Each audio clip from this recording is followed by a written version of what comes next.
Welcome to the French Drainman channel. I'm Robert Sherwood, and we're going to take you along on a job in Oakland Township, Michigan. We're going to show you how we ran the roof runoff water further away from the house, as well as we ran French drains on three sides of a backyard to help tighten it up where kids play.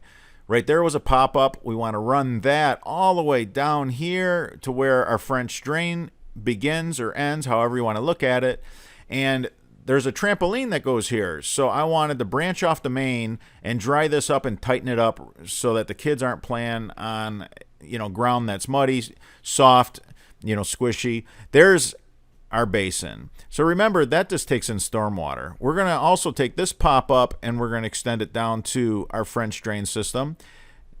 Get that water right to where it needs to go, because remember, when water is let go in the grass, it's so hard to gather. So you want to just take it all the way down to your French drain and or the storm drain.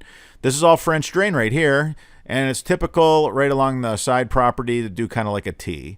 The homeowner planted a couple of trees, and it was all clay and cobble rock, and we actually just hauled that away for them. So this is literally the worst ground we work. Oakland Township and probably Oxford, Michigan are the two worst ground as far as actual clay, big cobble rock mix. It doesn't get any worse than that. So here's an aerial so you guys can see what we got going on here.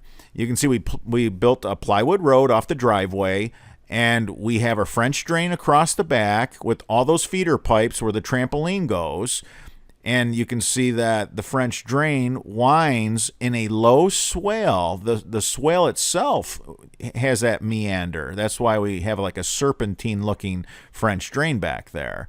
So we're going to tighten this yard up, and we're going to dry it up really, really nice so the kids can play. The homeowner loves to have a beautiful, beautiful, lush lawn. And in order to have a really green, beautiful, lush lawn, especially in 90-degree temps, here we are in summer and it's super, super hot, you do have to water frequently. So your yard better be set up to drain properly so that these swales aren't just complete mud and a mess for your pets and your children.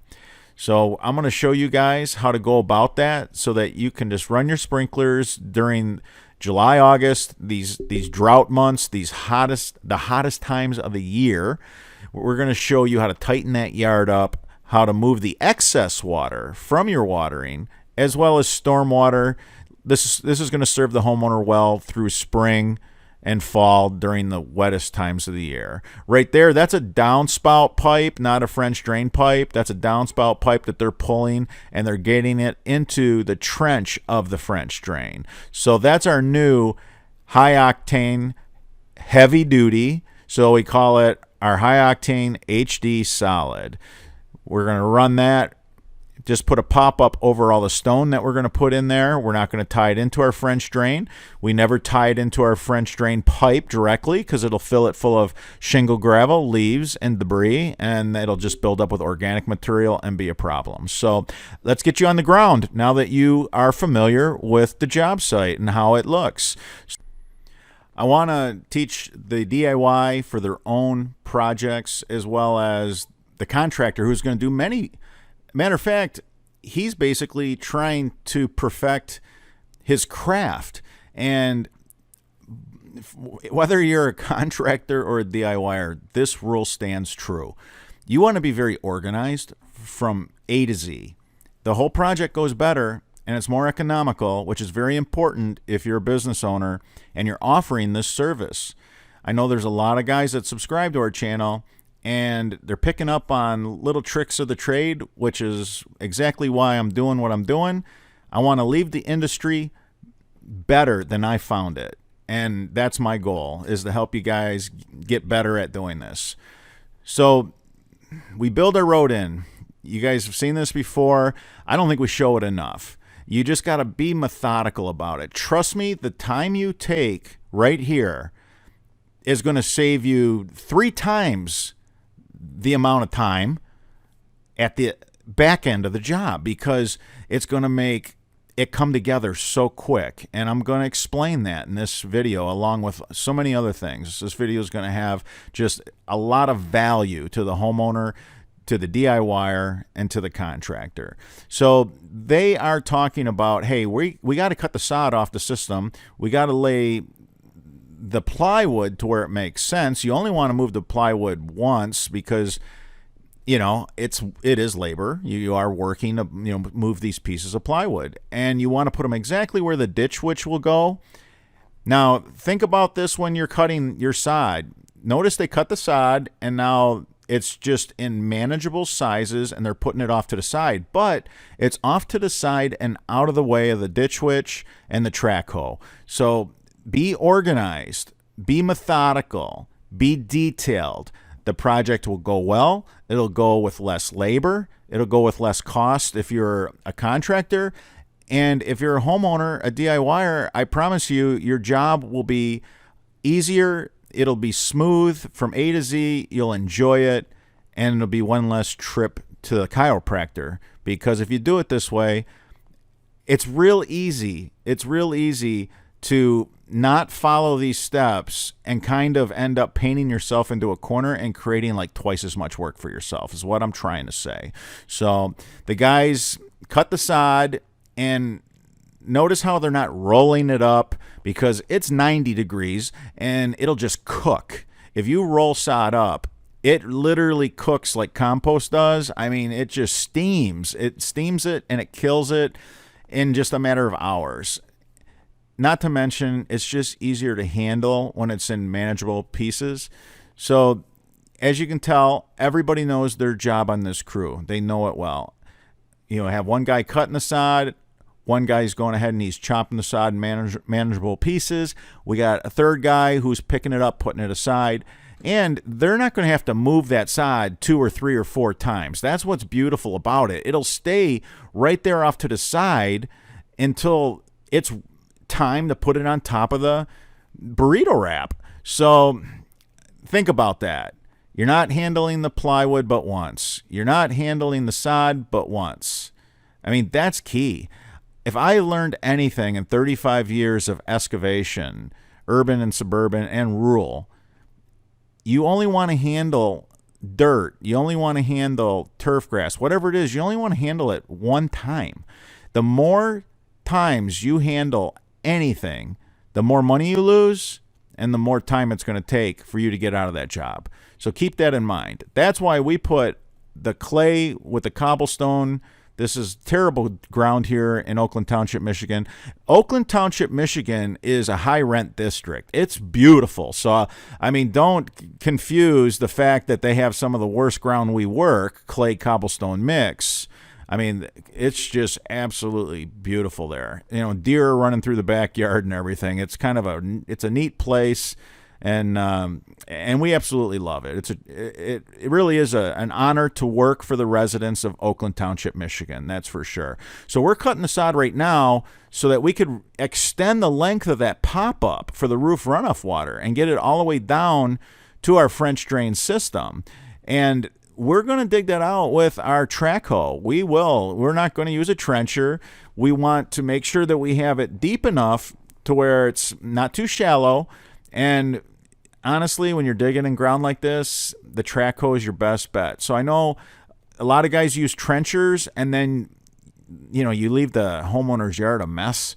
They have to, you know, call in their landscaper to, you know, sod it, and the whole thing is sad. A trencher buzzes through all the sprinkler lines, so it makes a bigger mess of the sprinkler lines, easier to miss sprinkler lines, and now you got to call your sprinkler company. The homeowner a lot of times is left with a lot of extra costs when they hire these guys that just use a trencher and they buzz through everything, because they got to bring in their sprinkler company afterwards to do all these repairs, these very costly repairs. So when we're digging with our track hoe, we actually can see the line. You know, you've seen our videos before if you subscribe to this channel. We have a spotter in the trench. And when he sees a sprinkler line, he cuts it and says, okay, keep moving. So now we know where it's at. We pull it back, we mark it, and we repair it once we get our French drain system in. So I just wanted to be thorough on how to lay out your job. Be methodical about where you put your plywood. Be methodical about what side the plywood is of your trench. Think about that, because you got to lay your sod somewhere. So you want to be able to lay your sod out of the way. And yeah, so that took some time. You know, the setup. Always staging a job is going to be time consuming, but if you do it right, you're going to save a crazy amount of time afterwards on the back end of any installation. So we're putting this clay mixed with cobble on plywood. That's going to go back in because this is only a solid pipe. This is not a perforated pipe with stone. This is not part of the French drain system. This is a part of the roof runoff system. So they're going to put dirt to make it easy just to slide the dirt with the track hoe off the plywood over top of the solid pipe with no perforations and no stone. So that's what the guys are doing. So look at that. The track hoe is on the plywood so we don't damage the turf grass, and then the track hoe is putting the dirt right on that plywood for easy cleanup. Again, saving time. You don't want to be handling this dirt more than once. I mean, yes, you lift it up, you put it right close to where you're going to need it, which is right back in that trench. So, and we'll show more of that later, of course, but very methodical. And the spotter, he's looking for sprinkler lines, anything else. We had a dog fence on this boundary line that we had to deal with, and we usually just cut those, pull them out of the way, and then when we're done, we put them back together. It's pretty simple. Everything is just adult Legos to us. I mean, wire, plastic, poly, sprinkler lines, all that. It's not a big deal. But I'll tell you what is a big deal. If you hook it with a track hoe and you pull on that sprinkler pipe, it'll come off a fitting from 40 feet away. I've seen it. I've done it. And it's a nightmare to figure out where the heck it came from. So that's why it's so important to spot those sprinkler lines in the trench, so you can go ahead and just cut them with a shovel or cut them with a knife if you carry a box knife, or pruners works too. If we're in a yard with a lot of roots, we'll use pruners. So that swing set right there to the right, you can see the wood timbers and everything. I want to talk about that while we're right here in this corner and you could see it. So you have a neighbor who put these timbers around his swing set and then put the bark mulch in. That's for safety for the children and to keep it from being muddy. But I'll tell you what, here's that corner that they were working in. So now we got some drone footage for you. That play area that's elevated, after a big heavy rain, it will just slowly lose all that water. It's going to soak up water like a sponge. And the corner of the lot that we're working on, it's going to end up always being wet. And homeowners are like, why is this always wet? Well, this higher elevation over here of all this bark mulch and material, it's saturated and it's holding water. And it loses water not in hours, but it takes days and days and days for that play area to dry out. So I see that all the time, whether it's elevated patios, elevated play areas, elevated landscape beds. So we're on the ground over here, and I wanted this to give you an on-the-ground look at everything. We got the main, we got the feeder pipes where the trampoline goes. We stayed in the swale. The swale meandered in this yard. We have some roof runoff water we're managing properly. We want to be responsible with that water too. So now it's time to core the storm drain. But it doesn't take the whole team to core a storm drain. If you notice, everybody's got a certain specialty. It's interesting because I don't assign who does what. The crew figures that out. After you've been working together for some time, contractors know this. You put a good group of men together, and you don't have to tell them what to do. They will figure out who's best at what. There won't be an argument. There won't be any fighting. It'll be simple. The guy that's very, very good and swift at something, that'll be his job. Like, you'll always see Francisco core. And, before Francisco did the cores, you would always see Marcelo core. He was pretty good too. Now, Valente, he's just been excellent as far as a spotter in the trench. he does a great job of making the bottom of the trench perfectly flat. Why do you want a perfectly flat trench? If you leave a high spot in your trench, the water can't drain out. So picture that. You have a 3-inch hump in the bottom of your trench. Upstream, you're going to have 3 inches of water laying in the whole system. Now the trees, shrubs, they're going to sniff that out. They're going to fill your system full of roots. So you want the bottom of your trench to be crazy smooth. You want to really be conscientious of that. You don't want to just hog out dirt and just leave it like all bumpy and up and down, because that's how you end up with roots and tree roots and shrub roots. If there's water laying in the bottom of your system, those plants, just by nature, they can sniff that out. Now, Francisco, he's fantastic in this track hoe. He spends enough time in this machine to where he's razor sharp. I mean, he literally could scratch your back with this thing, and I'm not kidding.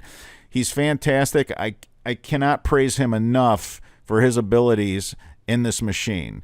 He's really one with the machine. It's like an extension of his body. So everybody can run it. I can run it, but I know better. As a business owner, you keep the guy who's in the machine all the time and is sharp, razor sharp, doing what he's best at. So I mark out the systems. I lay out the systems. I basically I'm the dental floss that kind of bounces around, ties it all together, holds it all together.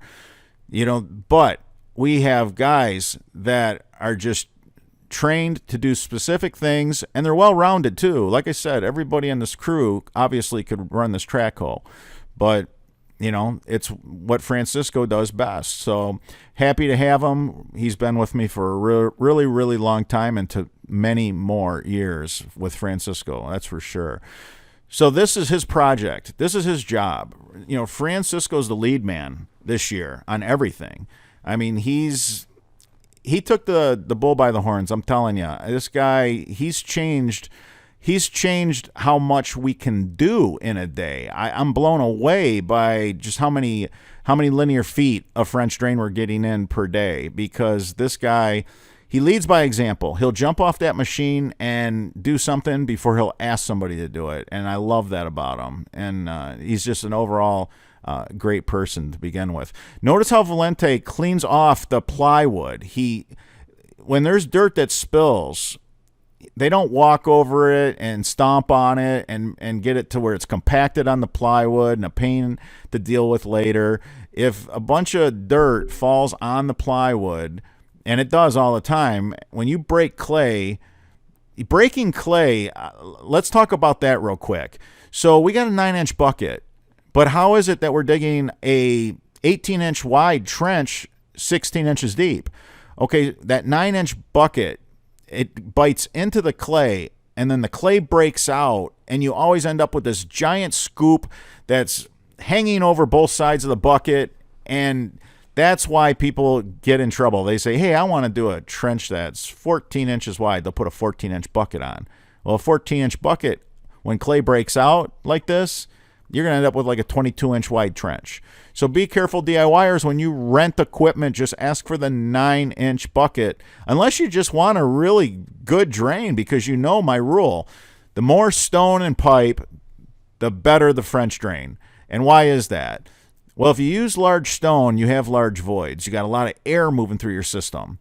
The more air you have moving through your system, the more water you can move. Those voids that have air, the water moves through them during a big rain event. So does the high octane. It has air and water moves through it. Same way. So we put a lot of high octane in all our jobs. Like this one ended up with 3 pipes of high octane, and then 1.5 inch cobble on top of that with big voids. Now, this is something that's not talked about enough, and people have to know this. They have to understand this. The reason why our drains work so well, the reason why our drains work so much better than everybody else's, when you have 3 high-octane pipes, the yard drain, perforated high-octane pipes in a French drain with a bunch of 1.5 inch round rock, preferably round rock, not crushed, you end up with so much air. There's so much air. So think about that.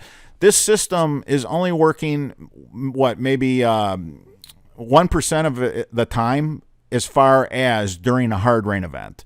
The rest of the time, what is it doing? It's venting the yard, drying out your yard. The bigger the system, the more air you're moving through the system, the faster you dry out the ground in your backyard. That's simply put. People always call the office and they're asking the girls in the office before they buy their products online at our online store. They're trying to figure out, do I build a quad pack? Do I run one pipe? Do I run two pipes? What do I do? And what does it all mean? Well, simply put, the more high octane you run in your French drain and the bigger stone you put in your French drain, the more air you're going to have, the more venting, and the faster your yard will dry out after a rain. Of course, our system's going to take care of all your water, during a torrential rain, but afterwards, you want it to dry out your yard and tighten it up quick. You don't want to go through days and days of having a yard that's soft and muddy and squishy and all that stuff, especially if you got dogs and children or if you like to enjoy your yard.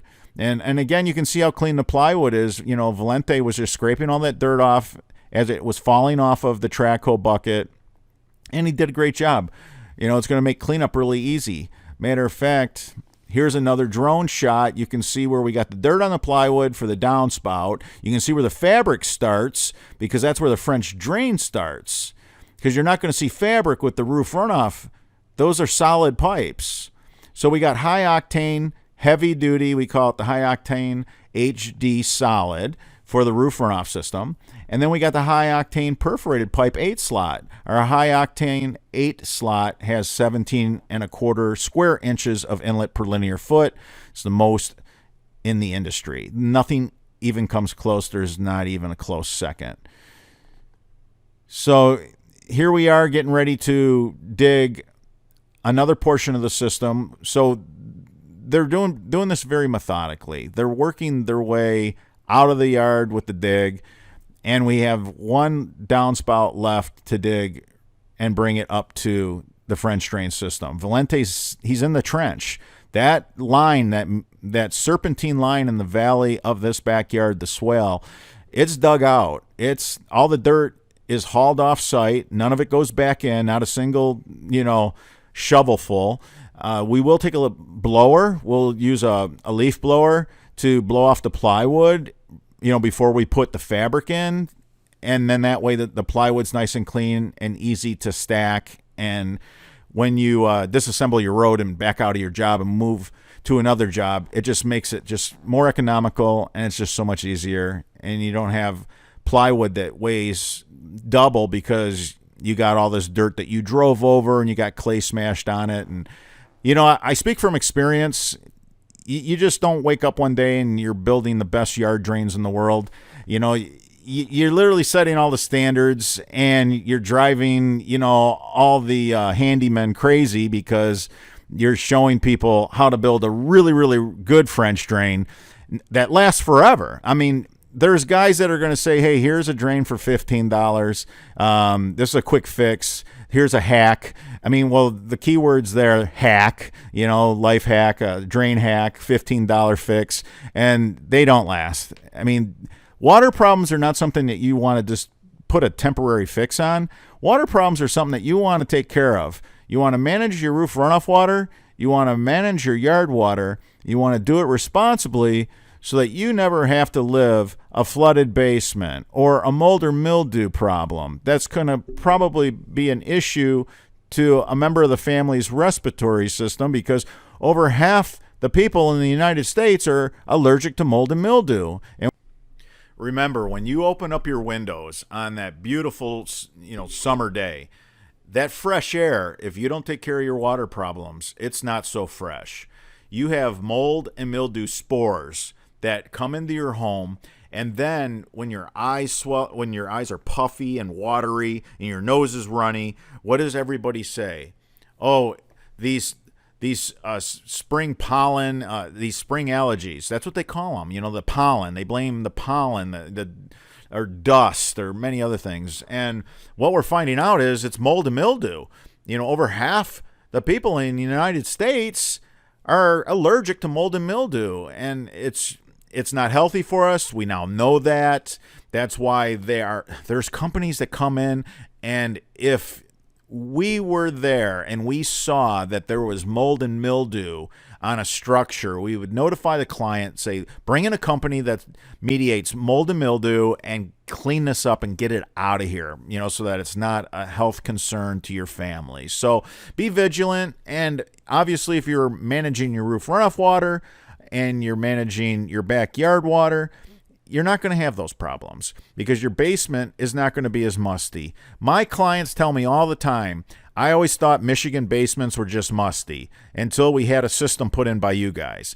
Now that we're managing our roof runoff water and our yard water, the basement is not musty anymore. Well, that's because the downspouts used to pour too close to the foundation of the house, and the yard used to sit so wet that the sump pump inside the basement would just recirculate water, basically. So here's a walkthrough now that we have it fully dug. I went ahead and just walked through it real quick for you guys. Again, the dirt that's on the plywood, that's because that's a solid pipe. That's just for roof runoff. There's not going to be fabric or stone there. We're going to put that dirt right back over the solid HD, our high-octane, heavy-duty yard drain pipe.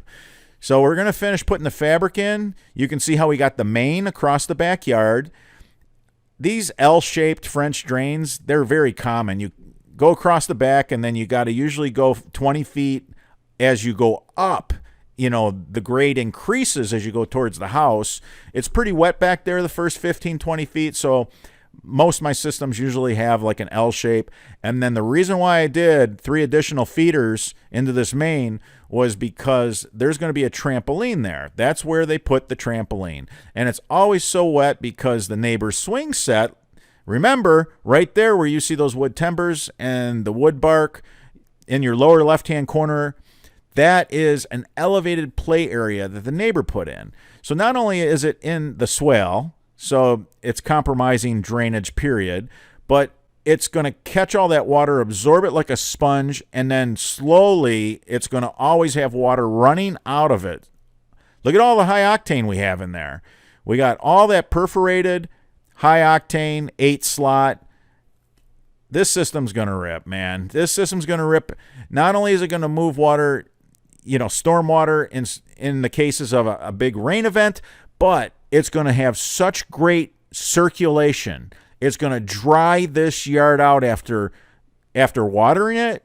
You want to keep a nice green, lush lawn in the 90-degree heat? No problem. Run those sprinklers hard because afterwards there's going to be so much air moving through this system.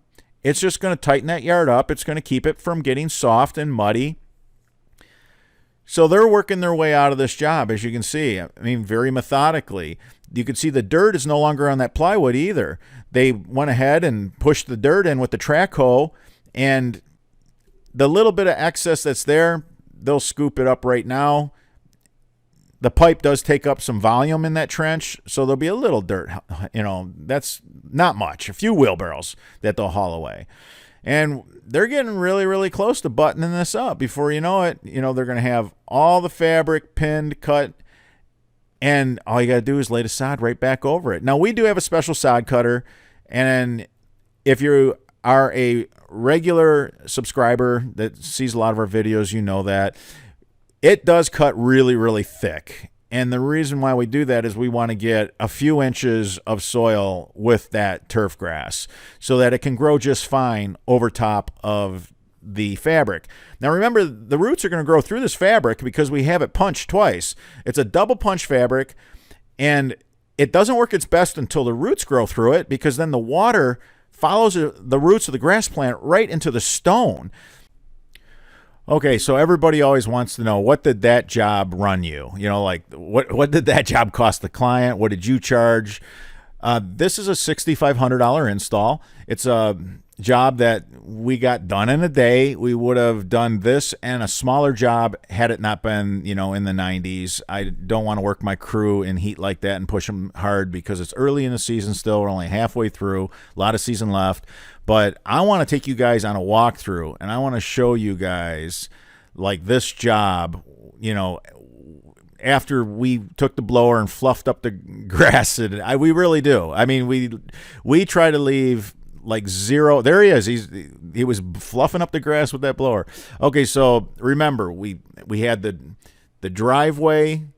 We drove up the driveway and we started building our plywood road. We had a drain in the meandering swale, and we really put in a lot of pipe over by that swing set in the far right corner, because it's the whole problem that corner was just so bad to begin with, and a trampoline goes there. But let's do a walkthrough.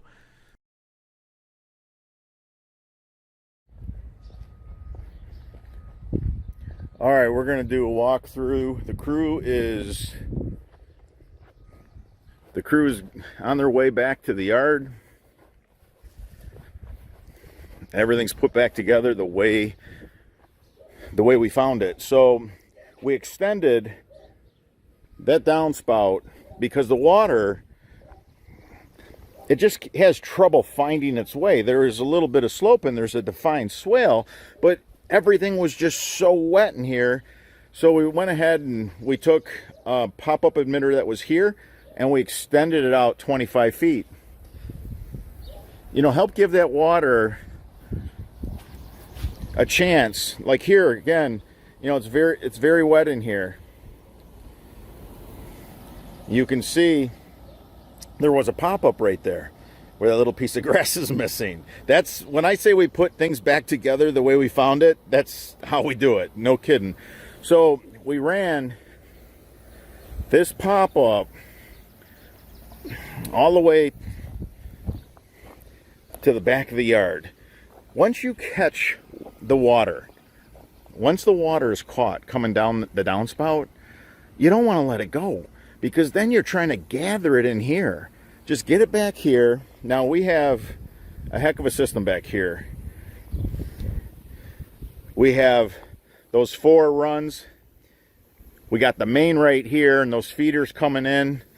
The trampoline is going to be here. Whenever you do something like this, you have to treat the sod that you cut off like new sod. So you're going to have to water. You're going to have to water as if it was new sod for a couple weeks. You know, it's 90 degrees now here in Michigan. And, you know, this stuff will burn on the edges. And once it's cooked, man, it takes 3 times as long to knit together. So here was another run. There was a pop-up right here from that corner. And it went under. It worked. It was fine. So we extended it right there.